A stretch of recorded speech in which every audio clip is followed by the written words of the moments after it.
একদিন একজন গরিব লোক রাস্তায় 10টি টাকা পেল।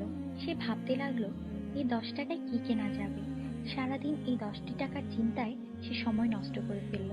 পরে সেই 10 টাকা ফেলে দিল। সে বলল, হে আল্লাহ, এই 10 টাকার জন্য আমি আজ সকাল থেকে আপনাকে একবারও স্মরণ করিনি। সেই সব লোক আপনাকে কিভাবে স্মরণ করে যাদের লাখ টাকা আছে? আল্লাহ সুদ হারাম করে দিয়েছেন, আমরা ব্যাংক বানিয়েছি। আল্লাহ জীবনকে সীমিত করেছেন, আমরা ঘড়ি বানিয়েছি। আল্লাহ পর্দার হুকুম দিয়েছেন, আমরা টিভি, ডিভিডি, ডিশ দিয়ে বেহায়ামি সর্বসাধারণের জন্য করে দিয়েছি।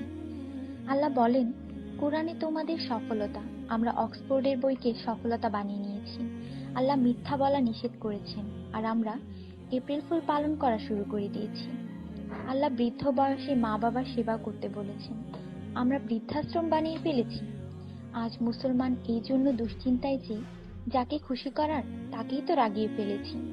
দয়া করে সবাইকে ফরওয়ার্ড করুন, কারণ নেকির দাওয়াত দেওয়ায় নেকিকারীর সমান সওয়াব পাওয়া যায়। একটু ভাবুন, আজান যখন হয় তখন টিভির ভলিউম কমানো হয়, কিন্তু নজর টিভিতেই থাকে। আর মনে মনে বলি, আজান যাতে তাড়াতাড়ি শেষ হয়।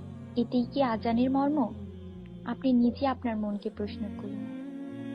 আজানের জবাব দেওয়ার চেষ্টা করুন, যাতে মৃত্যুর পর কালিমা তাইয়্যিবা আমাদের নসিব হয়। অনুরোধ, এই মেসেজটি সবার কাছে পৌঁছে দিন। বন্ধুরা, আমাদের দাওয়াতে যদি কেউ না আসে, আমরা রাগান্বিত হই। আল্লাহর পক্ষ থেকে আমাদের জন্য প্রতিদিন 5 বার দাওয়াত আসে, আর আমরা নামাজ পড়ি না। তাতে কি আল্লাহ আমাদের উপর রাগান্বিত হন না?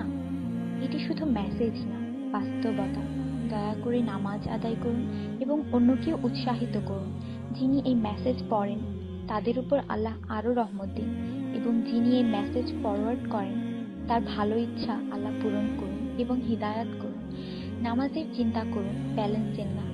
আজান শুনে উঠুন রিংটোনের মতো। কোরআন মনোযোগ দিয়ে পড়ুন SMS পড়বার মতো। জীবন সবসময় থাকবে না নেটওয়ার্কের মতো। নামাজ ত্যাগ করা মানে আল্লাহকে রাগান্বিত করা।